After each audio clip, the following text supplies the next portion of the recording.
You're listening to The Unsafe Bible with Pastor Ken Brown.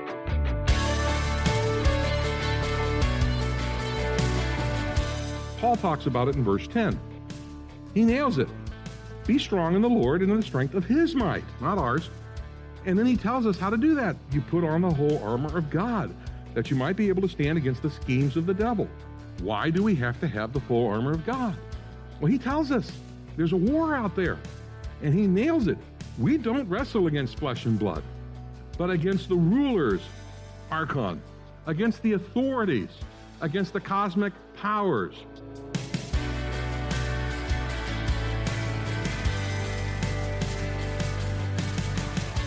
There is a spiritual battle happening all around us constantly.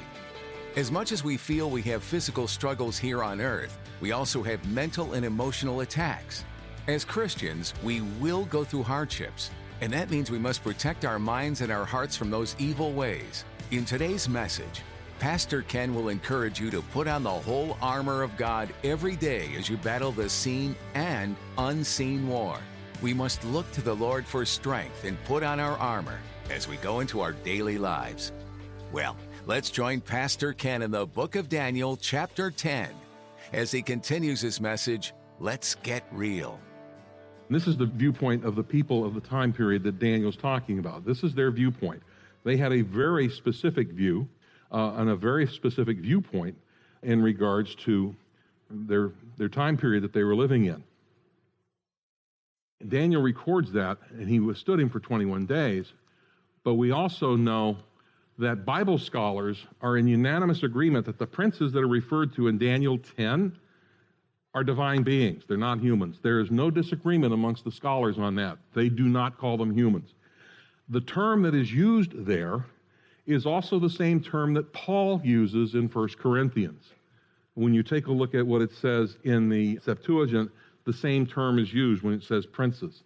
So that means when you go to 1 Corinthians and he's talking about these princes, if they had known that Jesus was going to rise from the dead, they wouldn't have crucified him. He's not talking about earthly princes.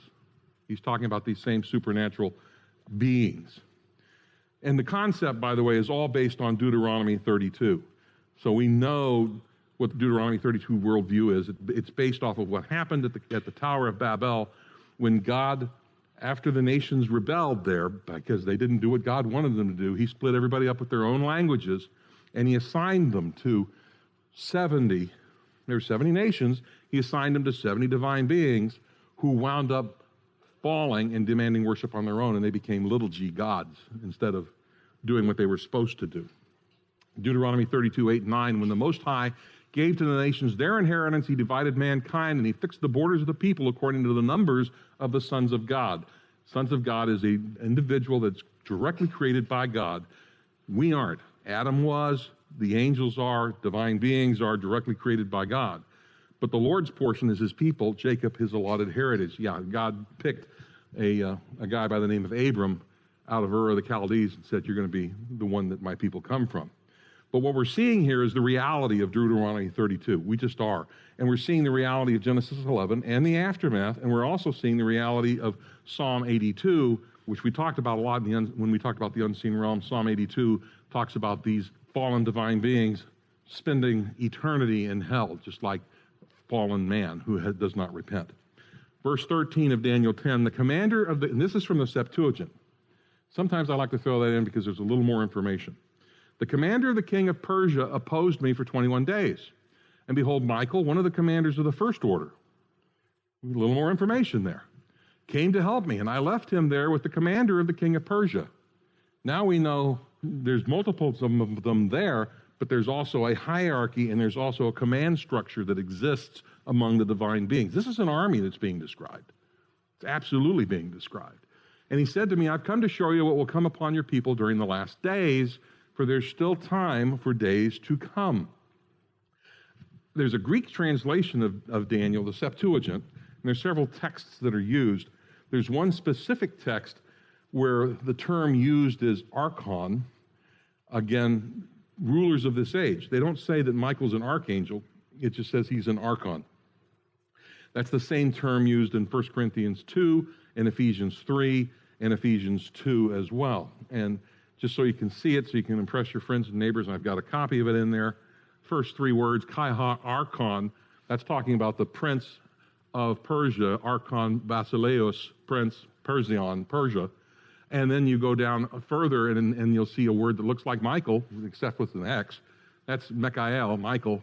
And it says he is an archon. It's just he's an archon as well. They're both rulers, and it's just showing you in the Greek language, which is a little more exacting and specific than the Hebrew. In the Hebrew, it would just say the maleks, angels or whatever. But in the Greek, we also see that there are these terms called archon. And then Paul picks up on that since he used the Septuagint, and he uses the same term when he talks about the powers and the princes and the principalities. He's using archon. You see that term over and over again in the New Testament.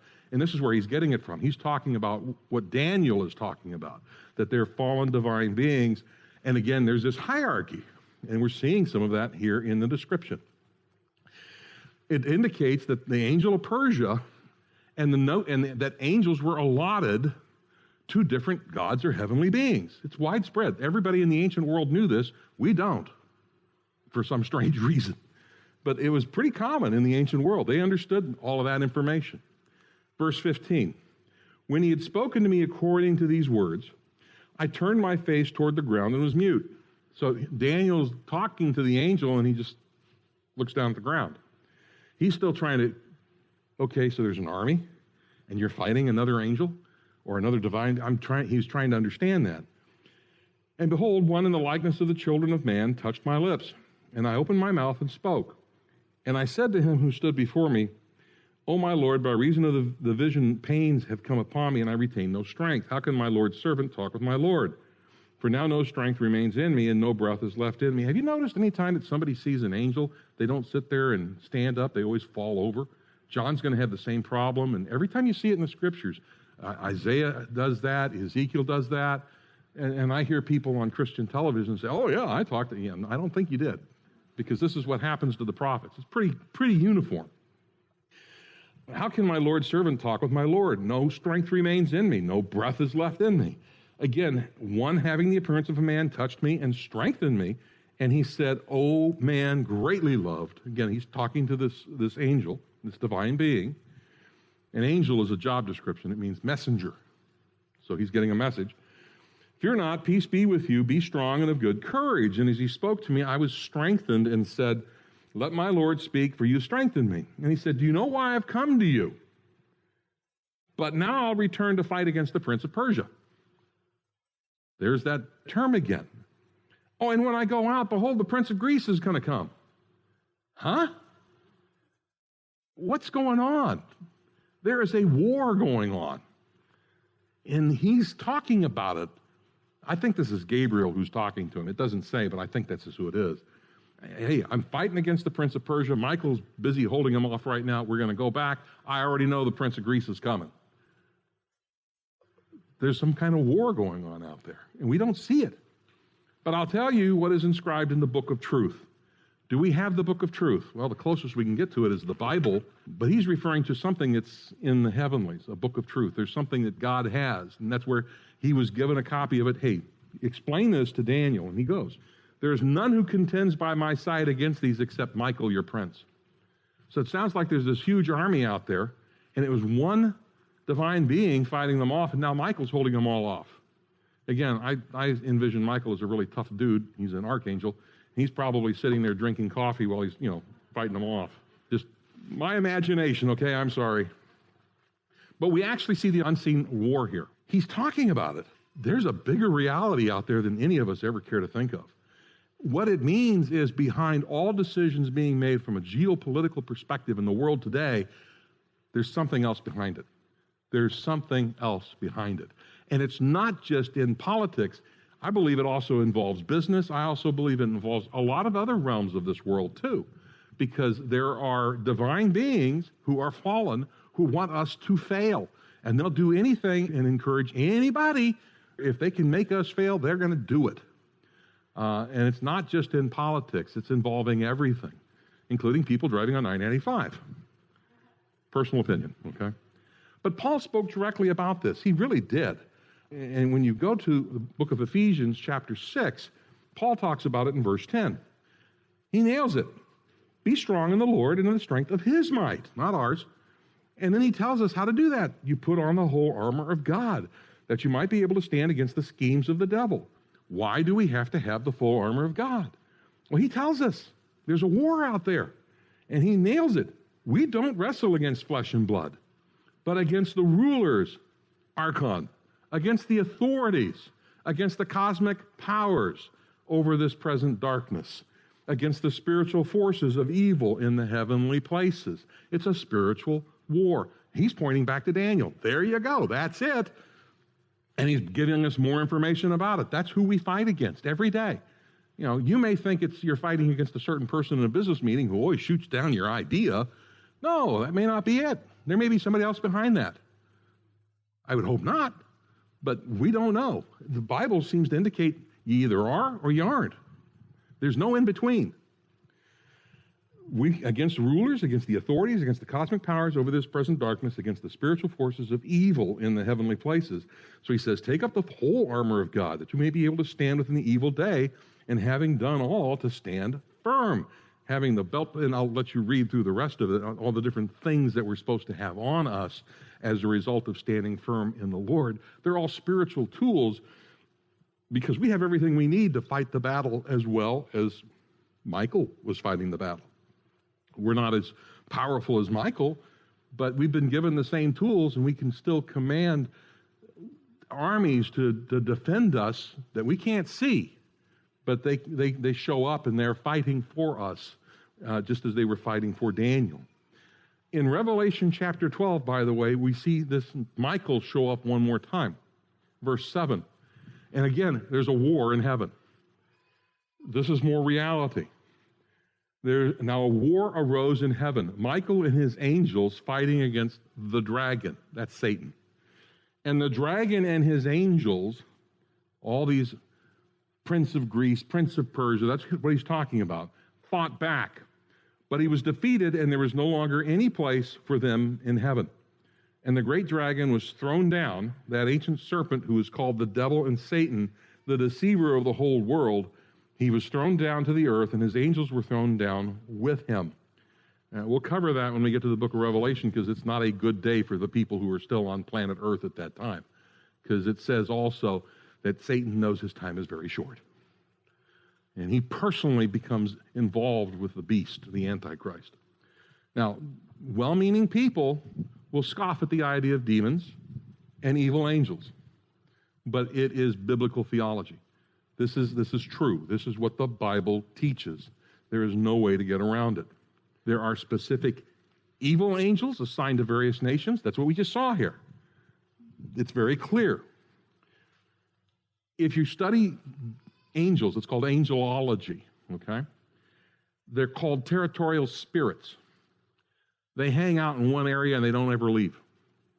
Jesus specifically attacked some of them by intentionally going to a place on the east side of the Sea of Galilee and kicking 2,000 demons out of one guy. That's what he was doing. He was attacking them, and he was doing it intentionally. That's why Paul told the Ephesian believers the Christian battle, as we just read, is against demonic forces. The problem with the Jewish remnant that Daniel's praying for is not caused by local rulers. It's being caused by spiritual forces. The prince of Persia, the evil prince of Persia. That's what's going on here. It has nothing to do with the earthly forces. 2 Corinthians 10, 4 and 5. Something we always have to remember. The weapons of our warfare are not of the flesh. Okay? We're involved in a spiritual warfare. These weapons have divine power, and they destroy strongholds. That's what the Lord has given us. We destroy arguments and every lofty opinion raised against the knowledge of God, and take every thought captive to obey Christ. We have some wonderful weapons that the Lord has given us. We just have to use them. Unfortunately, many of us leave them sheathed, and we don't ever engage with them. I mean, it's like showing up for guard duty, and you've got your M16, and you forgot to put the magazine in it. That doesn't mean you're going to be a very good guard if you have to shoot somebody. You don't have any ammunition. Well, we do the same thing. The infinite knowledge of God, as it does with Daniel, it fills us with holy awe, and it filled him with holy awe. He didn't have a whole lot to say. Did you notice that? We, too, should not have a whole lot to say as we start to deal with this. But now we're talking about, because as the angel moves forward, he's going to talk about things called fulfilled prophecy. Now, one of the signs of a prophet is that there are things that they're going to predict that take place during their lifetime. We've already seen Daniel do that. Now there are going to be some things that he's going to predict that the Lord will give him that will be fulfilled, but it'll be a couple hundred years. So what we're going to deal with is fulfilled prophecy. It is a proof of the inspiration of the Bible, because only God knows the future. Nobody else does. So Daniel's been praying, and I believe it's Gabriel, so I'm just going to say it. And Gabriel shows up, okay? Doesn't say it is, but I think it is. We get insight into the operations of the unseen realm. We pick up on some of their command structure. We don't know all of it, but we see some of it. We begin to pick up on that because there's a repeat of terms. So you can almost start putting together, anybody that's been in the military, you can start putting together command structure. You say, okay, here's the commander, and they've got battalions, and they got companies, and you start figuring it out. They just use different terms. They're calling legions or whatever. But we get a look at that, and it's alluded to in Psalm 82, and it's also alluded to in Genesis 11. Now, Daniel's already been provided some insight into the future in his 3 previous visits, but now it's going to be, here's your guide. Here's the program. Here's the near future.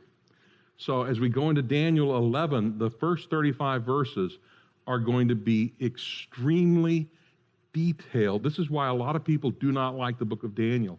They see these 35 verses and they go, this could not have been written in advance. But it was, by 300 years in some cases. This is all prophesied by God, and it is so exacting and so specific that when you study the history and you see it, it just blows your mind. So let's go into a little bit of it. First 3 verses. As for me, in the first year of Darius the Mede, this is the angel again saying, in the first year of Darius the Mede, I stood up to confirm and strengthen him. So the angel actually helped Darius of the Mede. And now I'll show you the truth. Behold, 3 more kings shall arise in Persia, and a 4th shall be far richer than all of them. And when he has come strong through his riches, he'll stir up all against the kingdom of Greece. Then a mighty king shall arise, who shall rule with great dominion and do as he wills. Okay, so that's the prophecy. Now remember, the previous visions of Daniel. In Daniel 2, we had Babylon, the head of gold, which was the lion in vision 2 and 3, Daniel 7:8. Medo-Persia was the arms and chest of silver. It was the bear and ram in the other visions. Greece, the belly and thigh of bronze, or a leopard goat in the other visions. Rome, legs of iron, feet of clay, or just a terrible beast in the other visions. Now, this angel, probably Gabriel, explains who will rule in the future in Persia.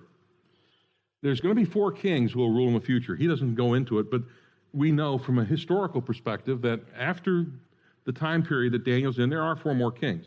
Cambyses, who rules from 529 to 522 BC. Pseudo-Smyrtus from 522 to 521. Darius the First, Histopes, 521 to 486. And then Xerxes from 496 to 465. We know him as Ahasuerus in the book of Esther. Okay? Same guy. Xerxes the First, same one that Esther was with, is the one who invaded Greece in 480 BC.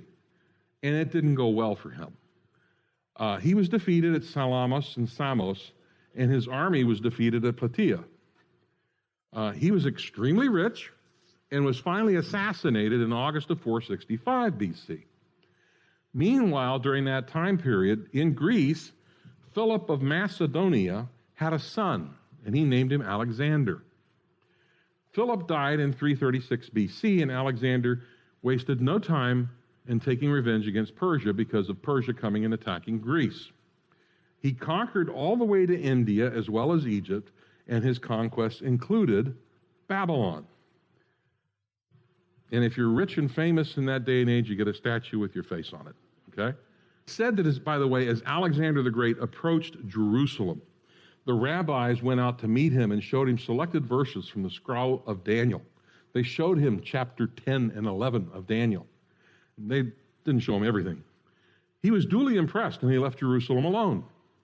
We know that because a guy by the name of Flavius Josephus, who wrote a history, says, and when the book of Daniel was showed him, wherein Daniel declared that one of the Greeks should destroy the empire of the Persians, he supposed himself was the person intended, and he was glad.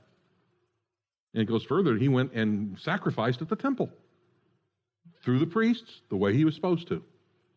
And he left Jerusalem alone. So the Greek Empire, well, this is the Greek Empire under Alexander. He started off to the left there in Macedonia, and he wound up taking everything to India, as well as what was in Egypt and in the Middle East. And then he went back to Babylon, and he died. Verses 4 and 5. As soon as he has arisen, this is the prophecy now, his kingdom shall be broken and divided toward the four winds of heaven, north, south, east, west. That's what he's talking about. But not to his posterity, in other words, not to his children, nor according to the authority with which he ruled, for his kingdom shall be plucked up and go to others besides these. Then the king of the south shall be strong, but one of his princes shall be stronger than he and shall rule, and his authority shall be great authority. So after the death of Alexander in Babylon, within a decade, the empire he built was divided between his four generals. They fought amongst each other, and they figured it out. The king of the south is Egypt. That's where they're located. And Ptolemy Lagos is the name of that individual. Now, in 316 BC, one of Ptolemy's generals, whose name was Seleucus, became stronger than Ptolemy Lagos and established his own kingdom, which became the kingdom of the north, Syria, also known as the Seleucid kingdom. So this is Seleucus, Nicator. This is the one that parted from his boss and went off and did his own thing. And there's different kings, the north and the south. Verse 6. Now, after some years, they shall make an alliance. This is the king of the north and the king of the south. And the daughter of the king of the south shall come to the king of the north to make an agreement. But she shall not retain the strength of her arm, and his arm shall not endure. But she shall be given up, and her attendants, he who fathered her, and he who supported her in those times. And from a branch, from her roots, one shall arise in his place. He shall come against the army, and enter the fortress of the king of the north, and he shall deal with them, and he shall prevail. He shall also carry off to Egypt their gods, with their metal images, and their precious vessels of silver and gold. And for some years he shall refrain from attacking the king of the north. Then the latter shall come into the realm of the king of the south, but shall return to his own land. Okay, so that's the prophecy. Here's what happened. Ptolemy II of Egypt and Antiochus II of Syria were both rulers at the same time, and they hated each other. They were bitter enemies. But they made an alliance in 250 BC, and they sealed it by taking Ptolemy II's daughter, Bernice, marrying Antiochus II. When Ptolemy II died in 246 BC, Antiochus took back his first wife, Laodice, whom Antiochus had divorced in order to marry Bernice, just like the Bible says.